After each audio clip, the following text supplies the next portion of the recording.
அஸ்ஸலாமு அலைக்கும். நான் உங்கள் ஷிஃபா குக்கிங்லேருந்து பேசுகிறேன். இன்றைக்கி நம்ம என்ன ரெசிபி பார்க்க போகிறோன்னா வாழைப்பூ 65 தான். இந்த மாதிரி செஞ்சு கொடுத்தீங்கன்னா வாழைப்பூவே சாப்பிடாத உங்கள் குழந்தைங்க கூட வாழைப்பூ சாப்பிடுவாங்க. எவ்வளோ கிறிஸ்பியாக இருக்குன்னு பாருங்கள். வாங்க எப்படி செய்கிறதுன்னு பார்க்கலாம். நான் வாழைப்பூவை க்ளீன் பண்ணி ஒரு பாத்திரத்தில் தண்ணியில் உப்பு போட்டு அதில் ஒரு அரை மணி நேரம் நல்லா ஊற வச்சுருக்கேன். அப்போ தான் இதில் இருக்க துவரெலாம் கொஞ்சம் இறங்கும். இப்போ அரை மணி நேரம் கழித்து அதில் மசாலா போட்டுக்கலாம். ஒரு பவுலில் 1/4 கப் கார்ன்ஃப்ளவர் மாவு, 1 ஸ்பூன் கடலை மாவு, 2 ஸ்பூன் அரிசி மாவு, 2 ஸ்பூன் மிளகாத்தூள்,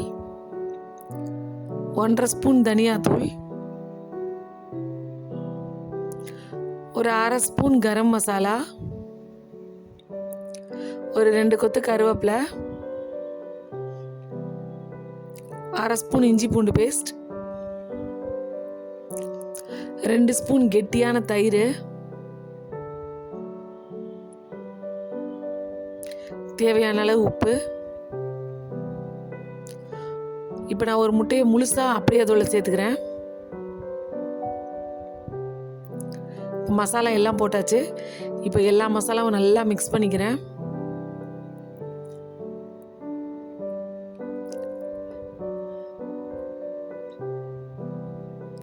இந்த மாதிரி வாழைப்பூ செஞ்சு பாருங்கள், எல்லாருக்குமே ரொம்ப பிடிக்கும்.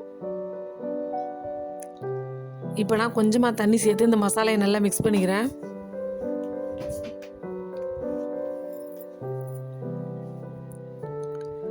மசாலா ரொம்ப தண்ணி ஆகிடக்கூடாது.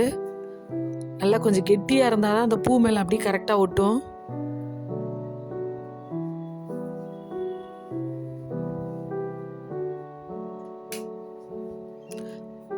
பார்த்தீங்களா, திக்காக ஒரு பேஸ்ட் மாதிரி இருக்கு.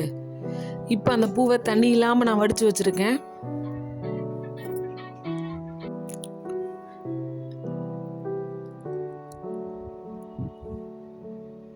இப்போ நல்லா மசாலாவெல்லாம் மிக்ஸ் பண்ணி விட்டுருங்க. மசாலா நான் பெரட்டும் போதே உங்களுக்கு தெரியும் பாருங்கள். அது நல்லா திக்காக இருக்கிறனால அப்படி எல்லா மசாலாவும் அந்த பூ மேலே எப்படி உட்காந்துருச்சு பாருங்கள். தனியாக தண்ணி மாதிரி ஓடாமல். பார்த்தீங்களா, இந்த மாதிரி திக்காக வச்சுக்கோங்க. அப்போ தான் நீங்கள் பொரிச்சு எடுக்கும் போது பூ மேலே நல்லா மசாலையோடு இருக்கும். இல்லைன்னா வெறும் பூ மட்டும் தான் இருக்கும் பொரிச்சு எடுக்கும் போது. இது ரொம்ப நேரம் ஊற வைக்க தேவையில்லை. நீங்கள் மசாலா பெரட்டின உடனே பொரிக்க ஆரம்பிச்சிடலாம். எனக்கு கொஞ்சம் உப்பு பத்தலை, அதனால் இன்னும் கொஞ்சம் சேர்த்துக்கிறேன். நீங்கள் ரொம்ப நேரம் இந்த மசாலாலே இந்த பூவை ஊற வச்சிங்கன்னா அது ஒரு மாதிரி பூ ரொம்ப சாஃப்டாகி ஊறி போன பூ மாதிரி கொல கொலன்னு ஆயிரும். அது இந்த மாதிரி ஸ்டிஃபாக இருக்கிறதோட நீங்கள் பொரிச்சா தான் நல்லாயிருக்கும். இப்போ நான் எண்ணெய் நல்லா காஞ்சிருச்சு. இந்த மாதிரி ஒரு பூவாக எடுத்து சேர்த்துக்கோங்க.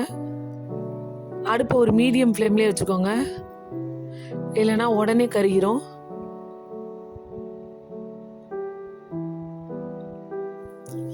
நல்லா கிறிஸ்பியாக வெந்து வரட்டும்.